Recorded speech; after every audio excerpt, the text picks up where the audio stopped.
Hello everyone, and welcome to the Week 19 video status update for Nexus. I'm Alan Landau, the project lead, and once again, I'm joined by Andrew Bertino. We apologize for not posting one of these video status updates in the last few weeks. We've been actively refining both our mechanic and our system overall.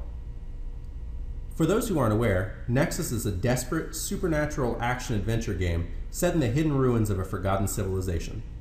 We've made quite a few changes since the last one of these video status updates, so we'd like to get right in and show you what we've been up to. Now that we've hopped into the engine, there's a couple of things of note that we've changed since the last time. The first of which is the character model. From player feedback, we were getting that our character was starting to look a little bit too much like Harry Potter, so we wanted to really change that. We've gone ahead and given him more of an explorer feel, and I think it's a significant improvement. Another thing that you'll note is he has these new gauntlets on his arms, and this is a slight replacement of our old system. We used to have these powerful, sticky light globs, and we've gone ahead and changed out that system with these crystallized shards. The mechanic behind the system is still relatively similar. You can shard something in the environment and then basically repel or attract it based on where the other shard in the environment is. But we decided that we wanted to give it a unique look. So we went with these crystallized shard look. Another thing that you'll notice in this little environment is one of our new enemy types. We had the boar before, which was a relatively simplistic AI. It could monitor where you were and charge at you, but we wanted to get something a little bit more intimidating. So this character, as you can see, has similar gauntlets, and as such, we're calling it the Shardback. This will be the main boss character throughout the experience. He'll chase you down hallways, give the player a lot of trouble, but ultimately, you'll be faced with a boss battle, and you'll try and overcome them. One last thing of note, quick thing of note in this environment is we've improved significantly the normals, both in the environment and on the character. You can notice the texture in his pants now, and the depth and shadows on the rocks. It really brings up the visual bar of the entire environment, and really brings everything to life. So this next area that we're entering is going to be the Sunroom Temple. This area will act as the last area in our experience and will put all of the skills that the player has learned to the test. He'll be faced with a lot of enemies as well as solving puzzles and escaping this room. So one of the other character types that I was talking about, one of the other enemy types, is this spider. We have two forms of this spider. We have a jumper, as you see here, and we have a spitter, who's a long-range creature. As you can see, the player can take damage from this enemy, as well as manipulate the enemy directly with shards, or throw objects at this enemy in the environment, using the same shard power, ultimately killing the enemy. So, another thing that we got from player feedback recently is players wanted to know what they could actually interact with in the environment.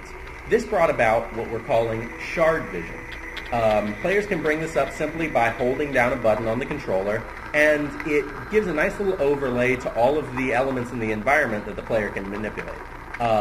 This is just a quick and easy way of being able to demonstrate and actively show what is interactable. So I'm going to quickly solve this puzzle. It's basically a fire puzzle where you have to bring fire from one set of columns onto another set of columns in order to light this central statue.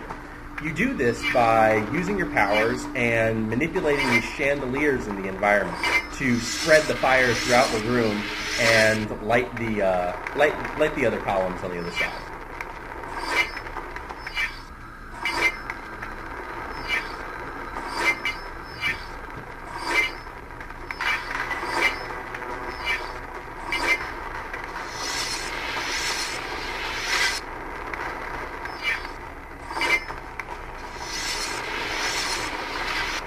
Now, once you've lit the second column, it doesn't complete the puzzle.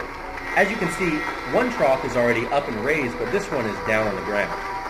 The player must raise it in a variety of ways, but I'm going to choose to attract it to the ceiling.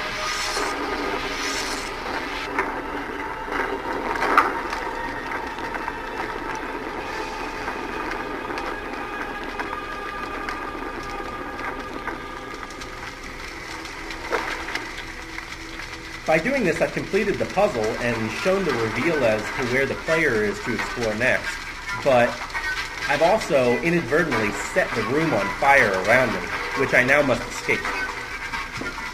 This highlights one of the systems that we were working on last time when we showed our video update, our traversal system.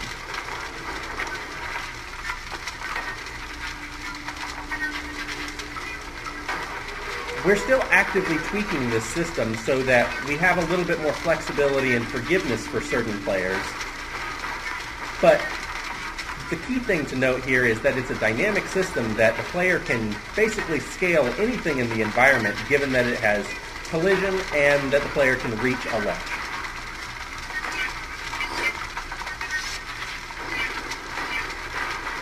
One other key thing of note about Nexus is we want the player to constantly feel endangered and in peril. So we've tried to set up a very active, fast-paced, almost frantic environment in that the player constantly is feeling like they're in danger.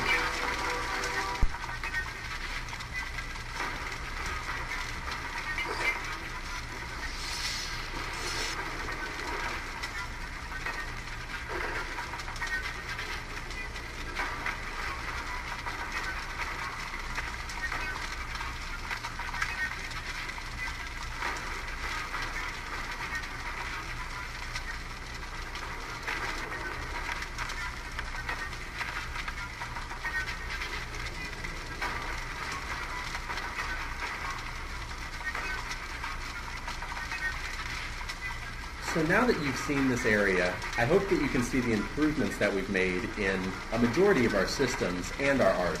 We've improved our main mechanic, our traversal system, our combat system, and our puzzle system, as well as added new normals, new character models, and new enemy types.